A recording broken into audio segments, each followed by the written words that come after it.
आप सभी को नमस्कार। आज मैं आप सभी के समक्ष एक धार्मिक कहानी लेकर आई हूँ कि भगवान विष्णु लक्ष्मी जी को बताते हैं निर्वस्त्र स्नान करने वालों के साथ क्या होता है। तो श्रवण करते हैं। एक बार भगवान श्री विष्णु माता लक्ष्मी के साथ हरिद्वार में घूम रहे थे। माता लक्ष्मी ने देखा कि सारे मनुष्य गंगा में नहा नहा कर हर हर गंगे कहते जा रहे हैं, परंतु सभी लोग दुखी और परेशान हैं। तब माता लक्ष्मी ने बहुत ही आश्चर्य से भगवान विष्णु से पूछा, स्वामी, गंगा में इतनी बार स्नान करने पर भी इनके पाप और दुखों का नाश क्यों नहीं हुआ? क्या गंगा में अब सत्यता नहीं रही? भगवान विष्णु बोले, गंगा में तो वही सामर्थ्य है, परंतु इन लोगों ने पाप नाशनी गंगा में स्नान ही नहीं किया, फिर इन्हें लाभ कैसे मिलेगा?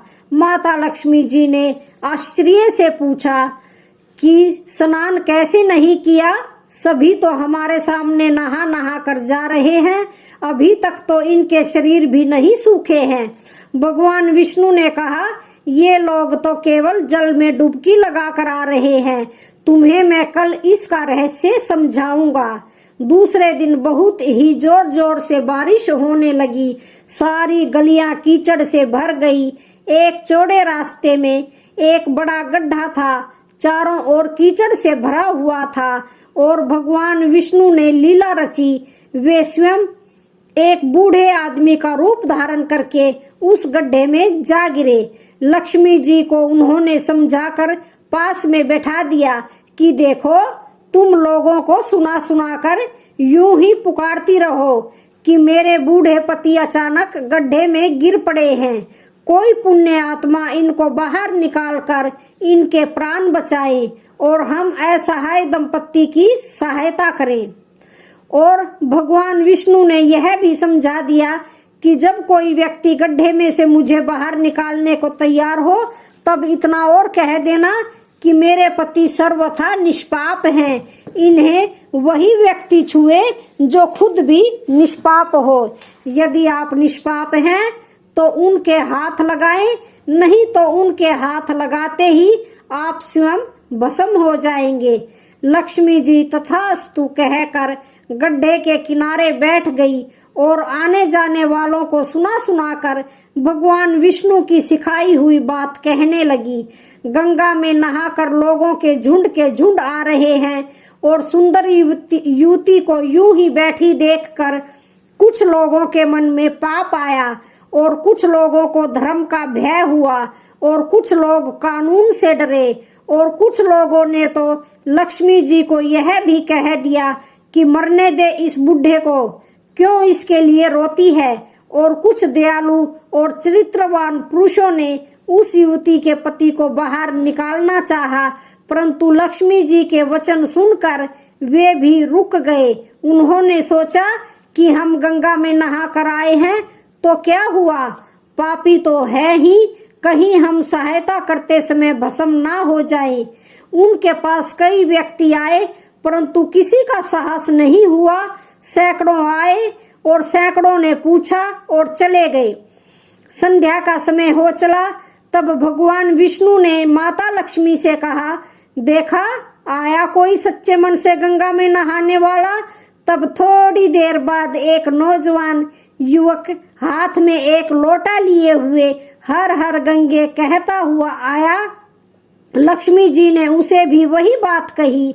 उस युवक का हृदय करुणा से भर आया और उसने भगवान विष्णु को बाहर निकालने की तैयारी की। लक्ष्मी जी ने उसे रोक कर कहा कि भाई, यदि तुम सर्वथा निष्पाप नहीं हो तो मेरे पति को छूते ही तुम भस्म हो जाओगे। उसने उस समय बिना किसी संकोच किए हुए लक्ष्मी जी से कहा, माता, मेरे निष्पाप होने में तुम्हें संदेह क्यों हो रहा है? देखती नहीं, मैं अभी गंगा स्नान करके आया हूँ। भला गंगा में नहाने के बाद भी क्या पाप रहते हैं? मैं अभी तुम्हारे पति को बाहर निकाल देता हूँ। युवक ने लपक कर उस बूढ़े आदमी को ऊपर उठा लिया। भगवान विष्णु और माता लक्ष्मी ने उसे अधिकारी समझकर अपना असली रूप प्रकट कर दर्शन देकर निहाल किया। भगवान विष्णु ने माता लक्ष्मी से कहा कि इतने सारे लोगों में से केवल इस आदमी ने ही गंगा स्नान किया है। इस दृष्टांत के अनुसार जो लोग बिना श्रद्धा और विश्वास के केवल घमंड के लिए गंगा स्नान करते हैं, उन्हें वास्तविक फल प्राप्त नहीं होता है। परंतु इसका यह मतलब नहीं है कि गंगा स्नान बेकार जाता है। गंगा स्नान का बहुत पुण्य भी है। इसके बाद भगवान विष्णु ने माता लक्ष्मी से कहा, अब मैं आपको 12 बातें बताता हूँ। जो भी मनुष्य इन 12 बातों को नहाते समय ध्यान रखता है, वह कभी भी दुखी नहीं रहता है। उसके घर में लक्ष्मी का वास होता है। उसके घर में अपार संपत्ति आती है। घर में कभी भी लड़ाई झगड़ा नहीं होता है। उसका पूरा परिवार हंसी खुशी जीवन व्यतीत करता है। तब माता लक्ष्मी ने कहा, हे स्वामी, आप हमें यह 12 बातें बताइए। इसके बाद भगवान विष्णु उन बातों को बताना शुरू कर देते हैं और माता लक्ष्मी ध्यान से सुनने लगती है। इसके बाद भगवान विष्णु बताते हैं, प्रिय, यह 12 बातें बताने के बाद में एक और बात बताऊंगा कि जो औरतें कपड़े खोलकर नहाती हैं, उनके लिए यह बात बहुत ही महत्वपूर्ण है। हे देवी, आप इस बात को बहुत ही ध्यान लगाकर सुनना। तभी भगवान विष्णु अपनी बातें सुनाने लगते हैं। भगवान विष्णु कहते हैं, स्नान करने से शरीर निरोगी रहता है और मन प्रसन्न रहता है। नहाने से चेहरे की कांति और शारीरिक आकर्षण में भी बढ़ोतरी होती है। अगर इस नित्य क्रम के दौरान कुछ बातों का ध्यान रखा जाए तो आध्यात्मिक से भी ज्यादा लाभ पाया जा सकता है। नहाने के कार्य में इन बातों का जरूर ध्यान रखना चाहिए। नंबर 1, स्नान करने के बाद शुद्ध होकर पूजा पाठ आदि सभी कार्य करने के योग्य बनते हैं, इसलिए सुबह को ही स्नान कर लेना चाहिए।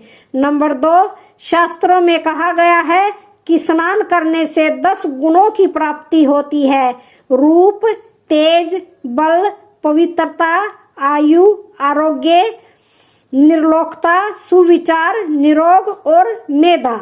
नंबर 3, धन, पुष्टि व आरोग्य और स्वास्थ्य चाहने वालों को हर मौसम में और हर दिन स्नान करना चाहिए। नंबर 4, शास्त्रों में कहा गया है कि सुबह स्नान करने से पाप का नाश होता है और पुण्य मिलता है। ऐसा कहा गया है कि सुबह नहाने वालों के पास नकारात्मक शक्तियां भी नहीं भटकती हैं, इसलिए सुबह स्नान करना ही उचित होता है। नंबर 5, बीमारी की हालत में सर के नीचे ही स्नान करना चाहिए अथवा गीले कपड़े से शरीर को पोंछ लेना एक तरह का स्नान ही कहा गया है। नंबर 6, सुबह की लालिमा छाने से पहले ही स्नान करना श्रेष्ठ माना गया है।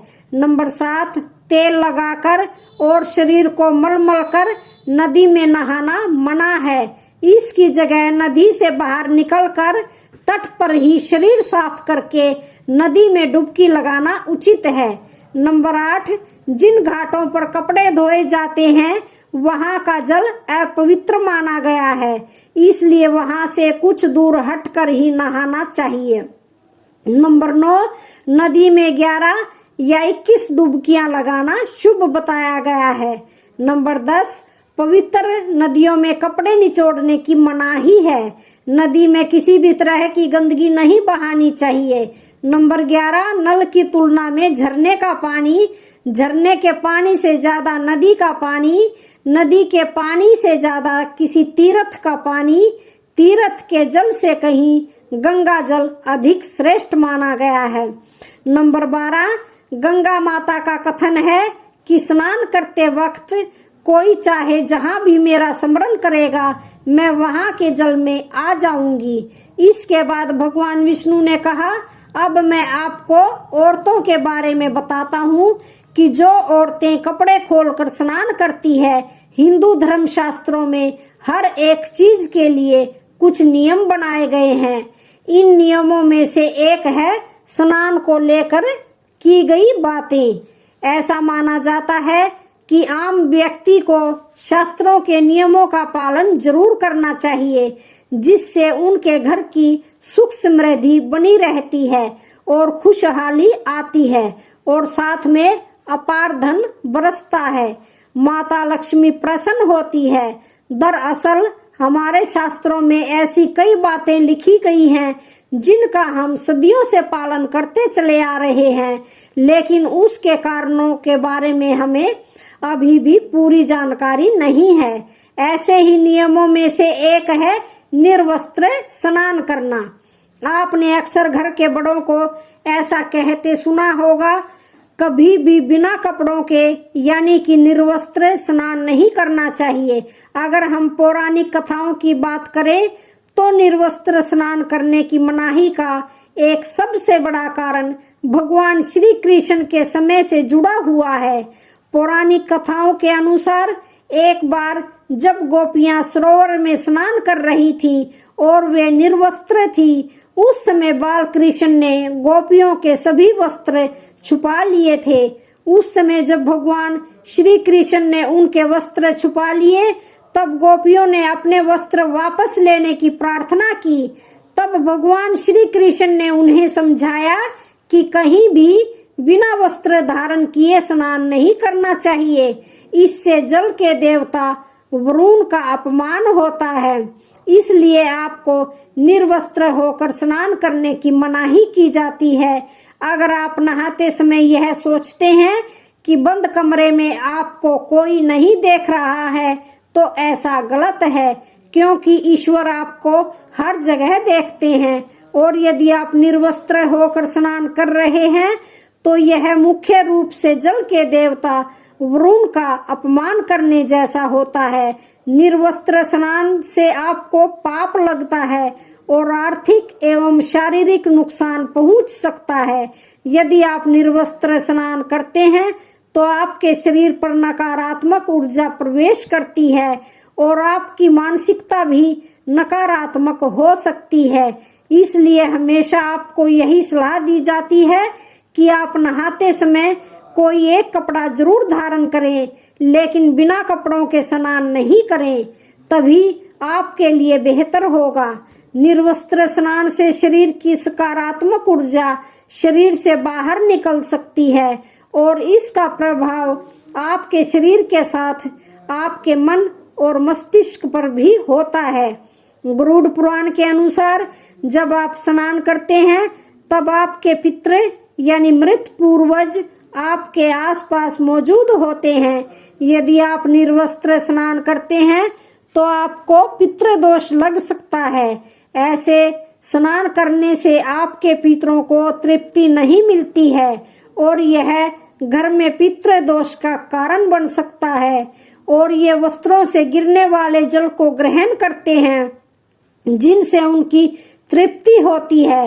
निर्वस्त्र स्नान करने से पितृ अतिरिक्त नाराज होते हैं, जिनसे व्यक्ति का तेज, बल और सुख नष्ट हो जाता है। इसलिए कभी भी निर्वस्त्र होकर स्नान नहीं करना चाहिए। पुराणों के अनुसार नहाने वाला पानी पूर्वजों के हिस्से में जाता है और निर्वस्त्र होकर नहाने से इससे पितरों के समक्ष बिना कपड़ों के नहाना माना जाता है।